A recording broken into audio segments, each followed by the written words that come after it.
Hey, what's up, everybody? Welcome back to another episode of Committed Critics, a pop culture podcast where we're not only committed to our opinions, but also each other. Aww. I'm Kevin Lau. I'm Zach Wright. And I'm Jordan Wright. Yay! Just the three of us. We can do it if we try. Just the three of us. Sound like Mort right there. Welcome back to another episode of Committed Critics, everyone. Today we're going to talk about something a little different than what we usually talk about. Whatever we want. It's going to be like a Patreon episode, everyone. We had a topic. Oh, no. Ryan couldn't be here for it, so it went up in flames. So now we're kind of recovering. Pushing it to later. And now we're recovering. Down. So if you really think about it, this is like a sneak peek if you did become a patron. True, that's true, yeah. Segue, guys. Yes. Good job, Jordan. Give me $5.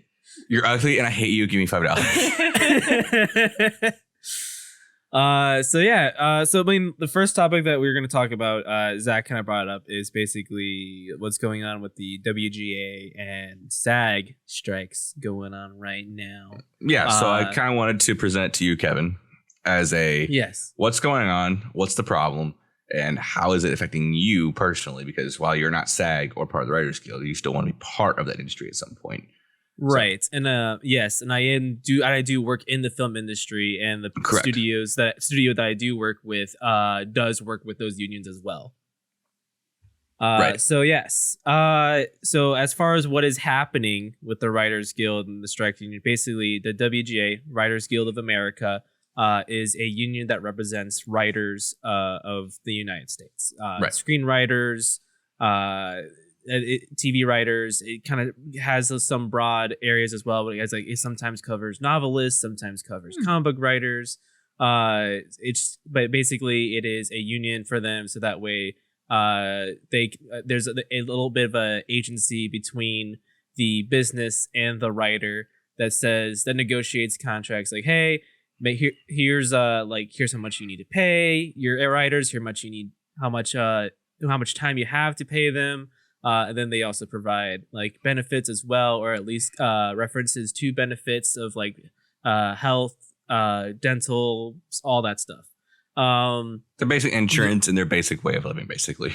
Exactly. Yes. And then like they work, like, yes, writers have agents, but this is like the WGA is like the agent for the agents, in a nice cushion between the businesses and the writers. The Screen Actors Guild operates very similarly. Once you have a speaking role in a movie of more than 2 lines, you are eligible to join the Screen Actors Guild. And I think that movie has to be released through like a certain channel to make sure that it's eligible. Like, it has to be like a professional movie. It can't be just like a movie you just put on YouTube. Okay. Yeah, it has to have some form of professional distribution. That's licensed and approved by the Screen Actors Guild. But yeah, so after your first movie, you are eligible to join.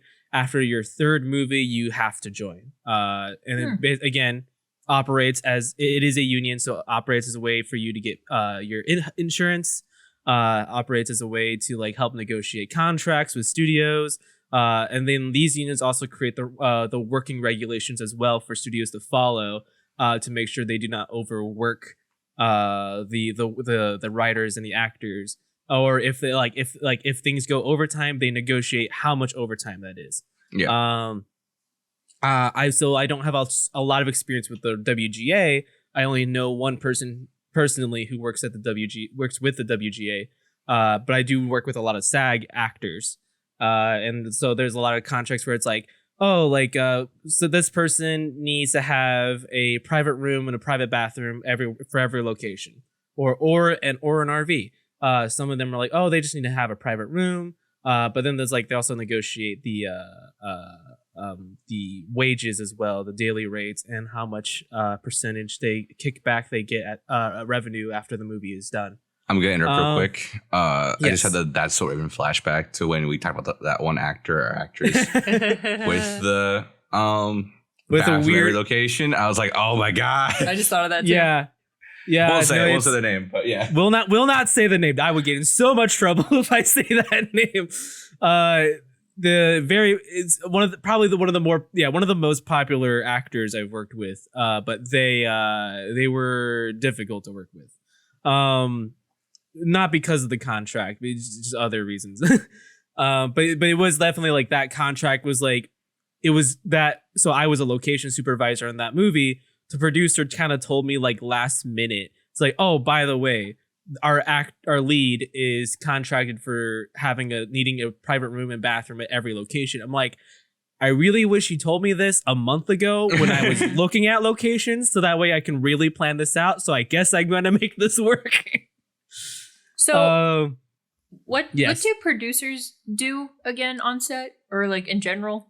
Producers generally do the logistics of making a movie. Like all the paperwork, all the communication of finding locations, hiring crew, stuff like that.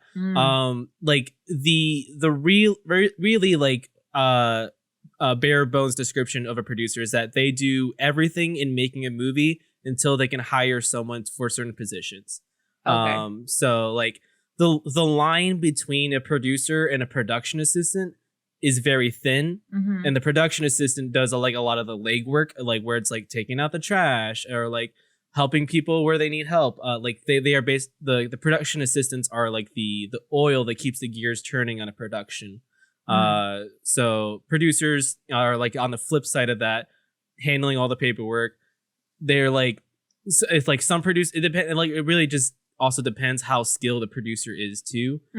For me, I'm a very technical person, so I understand how to do like all the technical aspects of filmmaking. So like when I'm producing something, I'm still jumping in and like picking up any technical work that needs to be done. Like if oh, our boom operator is down for the day, I'm like, well, I guess I'm boom mopping today because I can't find someone else.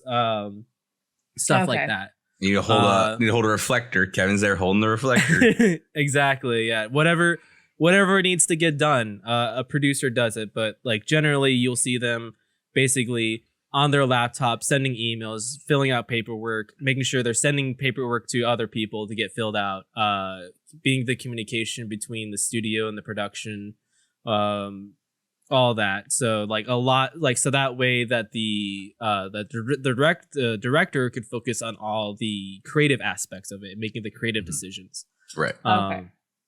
Yeah. But yeah, so right now WGA and SAG are currently on strike because the studios owe them so much money, like a lot of money, because mostly this all stems from streaming, where it was never back when like in older projects, before streaming existed, there was no like streaming was not part of the contract. So like contracts were not updated when for the writers and actors once streaming started. So they're still basing it on the contract revenue is still kind of based on like physical media sales. So there wasn't really like a way to calculate streaming after, and it was like a brand new thing too. Pricing was like trying to be cheap, and then the streamers claim that there's no way to really calculate how many people watch a certain project, which is obviously false, because when a show or movie does well, they advertise how many people watched it. Right. So, how many times it was streamed. Exactly. So the streamers like really like shot themselves in the foot, or like just revealed their hand too much, not knowing like, oh, that information is going to bite us in the butt, because then now the guilds can like really calculate how much we owe them. Like the math wouldn't be that hard. The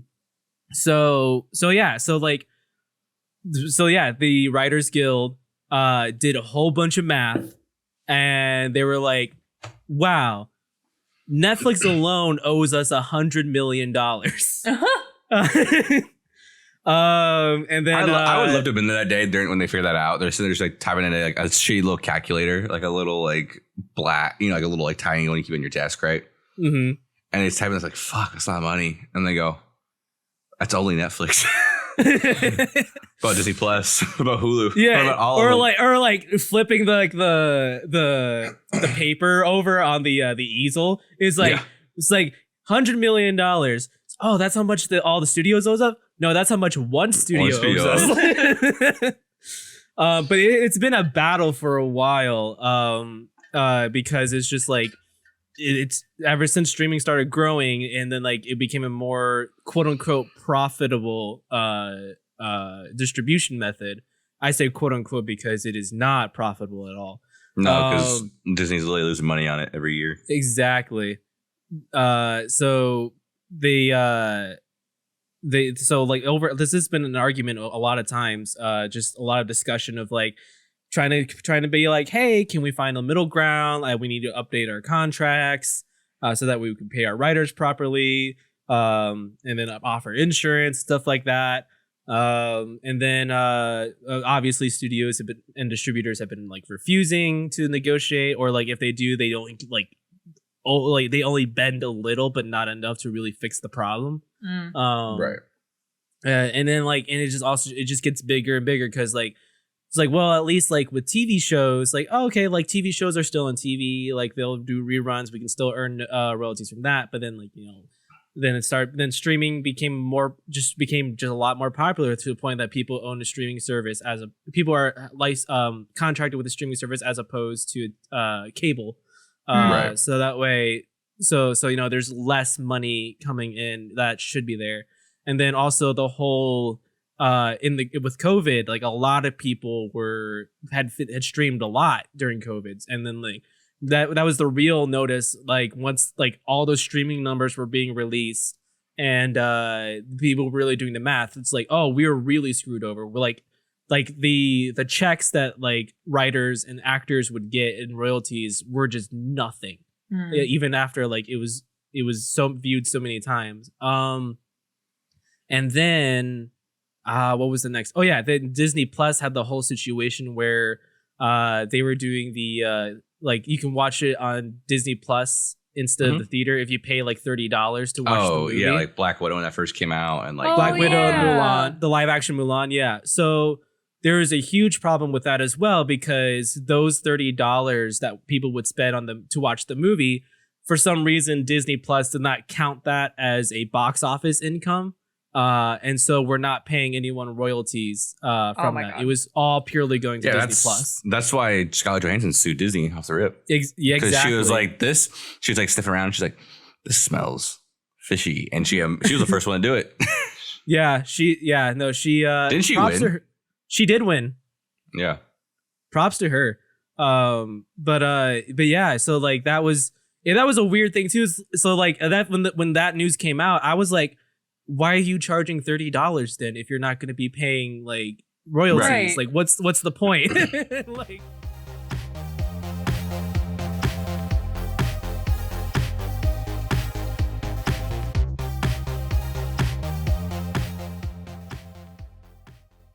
Hey everybody, my name is Jordan, and you've probably heard me on an episode or two, but did you know I also have a baking channel? Bluebell Bake is by the amateur baker for the amateur baker. On the channel, I'll be posting recipes, tips and tricks, and more so we can all learn to better our baking skills. You can find my channel on YouTube at Bluebell Bake, we're currently posting monthly, or on Instagram and TikTok, both at bluebell.bake. Come join our little community where no matter what happens, we keep on baking. Don't you wish there was a pop culture review site that appealed to cinephiles, both professional and casual? Well, look no further than crpwrites.com. New content such as movie and TV reviews, film essays, and more are released every week by writers who crave for movies like every moviegoer craves for popcorn. CRP Writes is dedicated to making sure no one is wasting time or money where they shouldn't be. After all, you have to be able to buy your popcorn and eat it too. crpwrites.com. Casual reviews with purpose since 2018.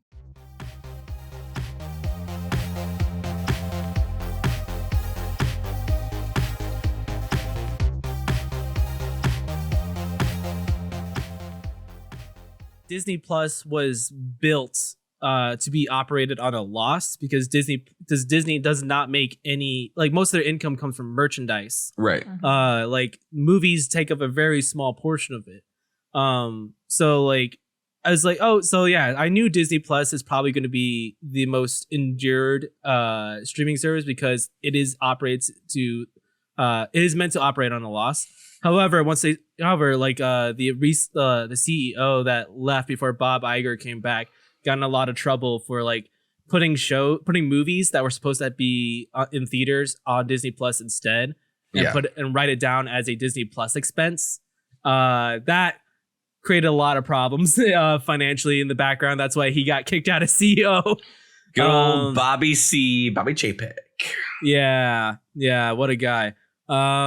So like it's just a lot of things causing problems, a lot of things coming up the works. And then, but when it comes to striking, like this was not just something that just like one day we're like, you know what, let's strike. Let's get out of here. There was a lot of build up to that. Striking is really the last resort where they tell the writers, and like with Writers Guild did it first 3 months ago. And basically they're telling the writers like, hey man, like they're really not wanting to negotiate with us. This is the current deal that we have. Like we the union are voting on a strike. You are welcome to vote as well. And then like basically trying to cut off the supply of studios so that way they have no more new scripts coming in to create content. And then of course, the business people of the filmmaking, which are so out of touch with reality, it is quite insane. Yes. That they're just like, oh, we can just use AI is getting pretty good. Let's just use AI then. And AI was a talk for a bit too, like a couple years before that. So there's still that whole debate going on. Is like, should we use AI to write scripts for us? I mean, and then also there's the workaround of like creating reality TV instead, because reality TV is cheap to make and makes so much money back because so many people watch reality TV. It's kind of insane. More people watch reality in TV and sports than they do scripted television. So it's like, it's sad to see in here, but like, well, that's the reality we live in. I can't do much about that. You'll see a lot of cornhole national championships on ESPN. Oh boy.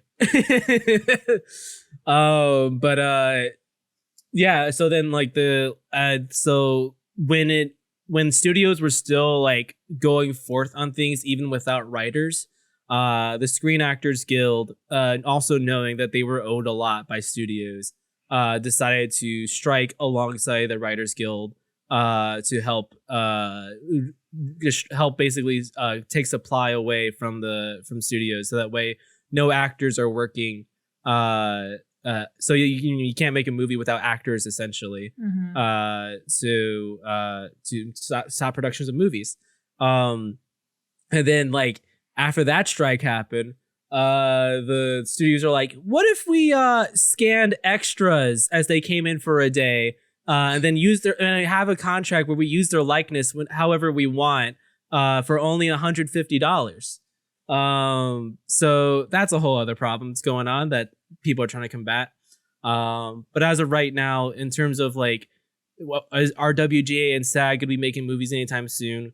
Right now, SAG has been approving independent productions, as long as they meet like a certain criteria, like meet their contract needs. Right. So far, A24 is the biggest studio that has met those needs. There's also a smaller studio that I personally have not worked with, but I know friends who work at that studio up in Chicago that got approved by SAG, and they will be filming in October. But yeah, I mean, in terms of like how it affects me, I mean, like I said, I work a lot with the WGA and SAG, like actors and writers who are represented by those unions. So our movies just stop. You know, there's no, we got pushed. Productions got pushed for now indefinitely. We're just kind of like holding out. I've personally taken up some part-time work as a pizza delivery driver. And you love that stuff, don't you? I actually do like delivery driving. It's super relaxing. And you get tips. And yeah, then I recently just started. I just got off the phone yesterday with a local marketing firm that's like looking for a content creator, just to make videos of businesses for their Instagram Reels, and TikToks. I'm like, okay, I could do that. But yeah, and then I'm allowed to work on commercials. Commercials are still allowed to be produced, and obviously like whatever you fund with your own money, shooting movies in your backyards, that's allowed as well. So there's just not a lot of commercial work going on. It was kind of like my income was kind of like commercial. There were enough commercials to keep me afloat to the next movie. So and like a movie, when I work on a movie, like I get like my pay for a movie kind of lasts for like 3 months after working for 1 month. So yeah, so none of that going on right now, at least in the horizon. So I'm like, well, I'll take up some part-time work, keep me afloat, because I gotta pay bills, eat food, and all that. And then a lot of my friends I work with too, like, man, it's like, oh, man, we're not doing good, man. Like the boss, my boss who's at the main studio I work with, we were just talking recently. He's like, yeah, my wife and I have been talking about Uber. Might have to pick some hours there. It's just, it's not good. And like it was kind of upsetting. Well, I'm not upsetting, maybe upsetting is not the right word. It was kind of a bummer in the fact that with no work coming in, that we just started getting a roll going. We got 2 features back to back. We had a big short coming up. We had another feature coming up right after that. And then they got pushed away. But I'm not upset with the strike, though. I want to be clear that like I'm in full support of the strikes, and want to support them best I can. It has to happen, but just disheartening. Yeah, exactly. It's like it really is like the big people in charge ruin it for the rest of us. Yeah. That's really the situation that we're in. And then going further more on like what's allowed and what isn't for the strikes. Like, so Screen Actors Guilds, the actors are not allowed to do press conferences. They cannot publicly promote movies. They cannot support or do any kind of appearances that support distributors and studios. So that's why like Oppenheimer, like midway through the red carpet, that's when the SAG strike happened. Then like the actors just left, so they didn't even watch the movie. They left, like they showed up, did some photos, the announcement happened, then they left. Barbie's premiere was like the night before, I believe.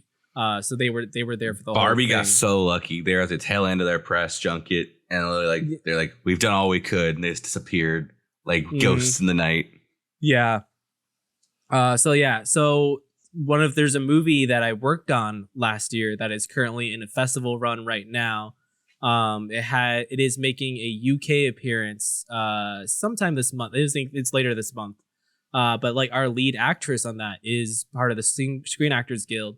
So she was originally supposed to be there for the panel.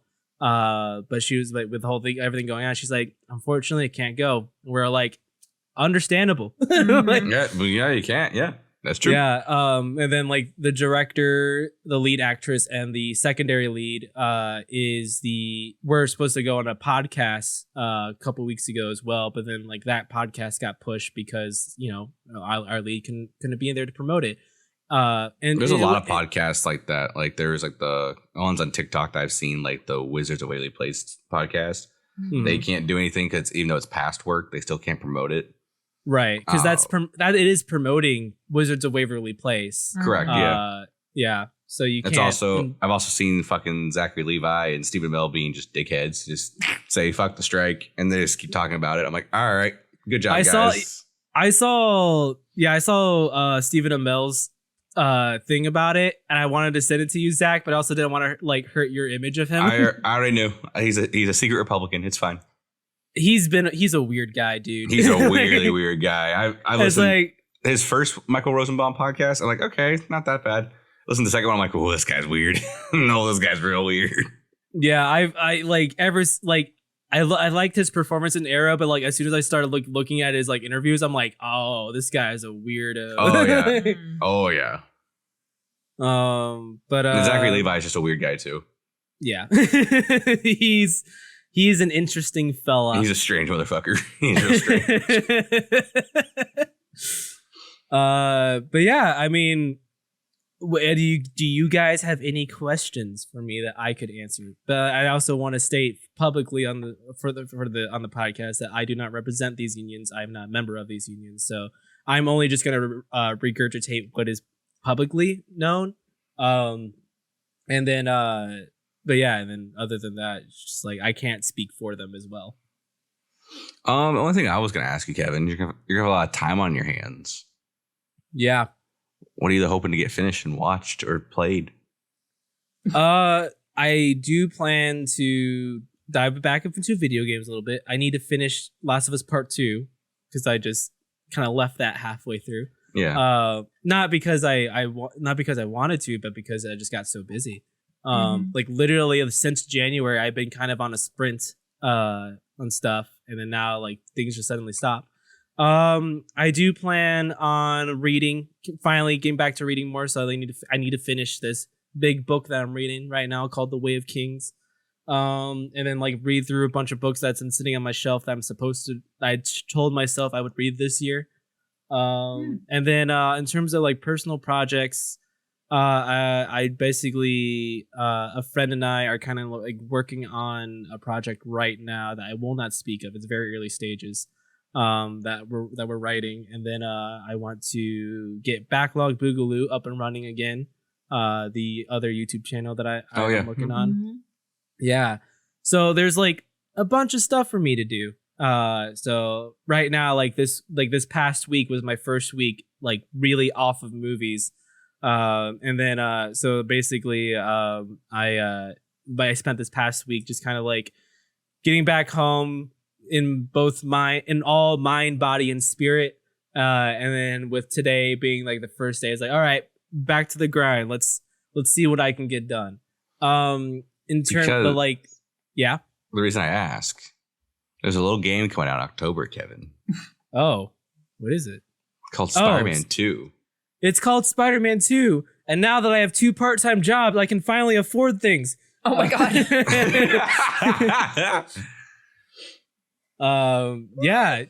That's my goal, is to build enough money so that way I can have enough money to get a PS5 and a 4K TV.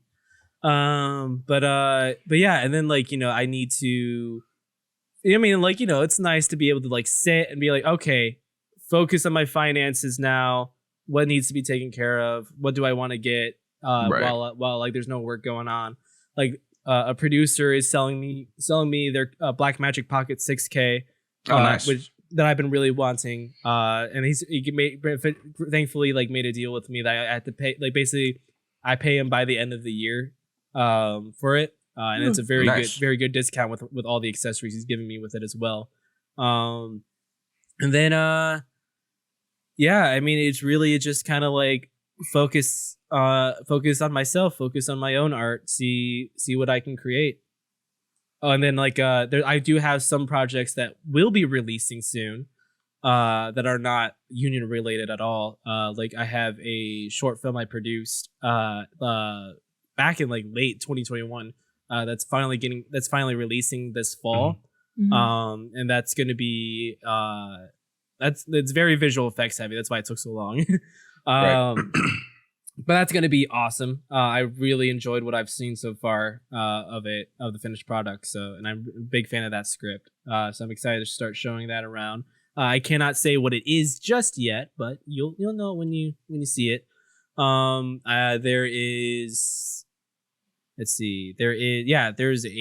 a very indie feature that I co-produced that is probably going to be like 65 minutes long. Nice, cool. It's like it was like I got pulled on, and the script was like, it's kind of whatever. However, like my friend and I were making sure that like it looks and sounds amazing. That way, like we have the production value is so good it hides the fact that that the script is bad. Right. But that one we're gonna try to submit to South by Southwest because we feel like that's like the perfect audience for that project. And then There is a proof of concept that will not be released publicly that I produced from the ground up, and that one is I mean, like, I can't say much about it. It's really good. It's coming out November. We're hoping for that to get picked up for something bigger once the strike is over. Like, we'll really start pitching around. And then just a couple more shorts, and then coming out, and then I've got commercials I've worked on that are coming out soon or have started releasing and being put on TV. So that's awesome. Nice. And then Kevin's out of income. And then that's it. I don't get income for like post stuff that's in post production. That's kind of like they're in post production and like I'm just kind of supervising. That's it. Well, Kevin, you've successfully created a whole episode of Committed Critics in those 30 minutes of you talking about the SAG. So congratulations, Kevin. Woo! Yeah, I don't know if I could really like give good references to figure out what's going on, other than literally going on the SAG-AFTRA website, SAG-AFTRA, just to see what they're saying directly from their mouths. Same thing with the Writers Guild of America as well. In terms of like summarizing it to smaller bits, like there's Chris Stuckman's video on it that I think was pretty good for putting it in layman's terms. Yeah. But I feel like I've covered all the main points to the best of my ability. Cool. That's awesome. Cool. So this is kind of what it feels like to chill out on our Patreon episode. So if you want to hear the rest of our thoughts on other topics, tune over to Patreon, and right in the link below. You can follow us on not Twitter. And not X anymore. It's not X. Wait, it's not X anymore? No, it is X, but I'm not gonna. Yeah, advertise Twitter. Our account is there as Committed Crits. We're not using it. So really, you can go on YouTube, Committed Critics, to see when we upload things. Hit that bell to be notified when new videos come out. And then follow us on TikTok as well, Committed Critics, to just see some cool extra content as well. Special thanks to our current patrons: Davey Peppers from Game Mechanics, Brian Kowalkowski from Ryan Plays Drums, Andy Phillips from Andy Phillips, Jody Wright, Devin Vonderheit, and Brandon Morales, not Miles Morales, although maybe he would appreciate that mixed up. And I also want to say that so a lot of writers and actors during the strike are making their own content currently. Their YouTube channel Britannic, which is a very popular sketch channel on YouTube. They are actually WGA and have been working in television since the strike. They've been making more content on their YouTube channel Britannic. They have our Patreon there as well. A lot of these actors are also starting podcasts or just focusing on content creation in general. They have their own Patreons. There is also a community fund that you can invest in as well. You can donate to as well for the Writers and Screen Actors Guild. And to support them during the strike, so that way they still get a paycheck, they're able to have food and all that. So if you wanted to support the strike, there are definitely ways to go about it. But don't feel super pressured to do that. Really, the best way to support the strike is to continue to watch scripted content, talk about scripted content, so that way studios know that these content are in demand. Right. And that's another thing with animated content as well. A lot of studios have been trying to cut down animated content. It's it's just for kids and too expensive. Let's throw it away. Make sure you you also try to keep up with scripted and animated content as well. So that way, and talk about it so that way people know this is what people want. So that's the best way to really go about it. See you in 2 weeks. Bye.